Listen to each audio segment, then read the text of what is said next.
Hello, my name is Ethan Moriarty, and today we're going to be taking a look at the damage assessment at Quinnipiac University from the storm on May 15th, 2018.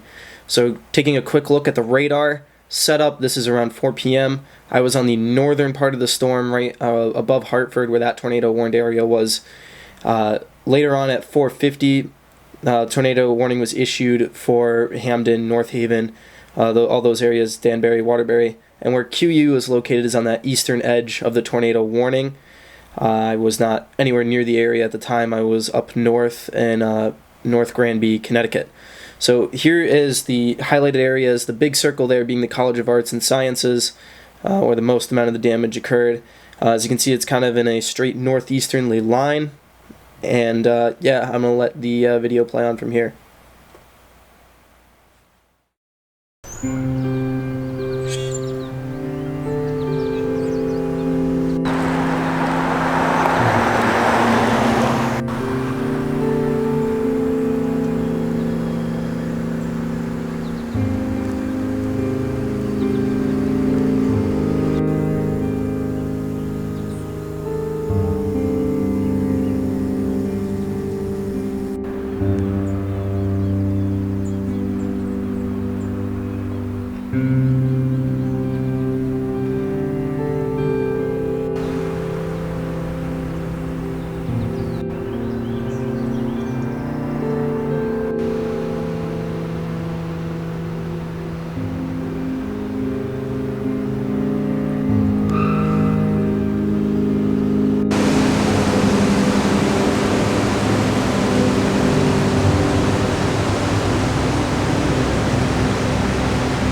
you.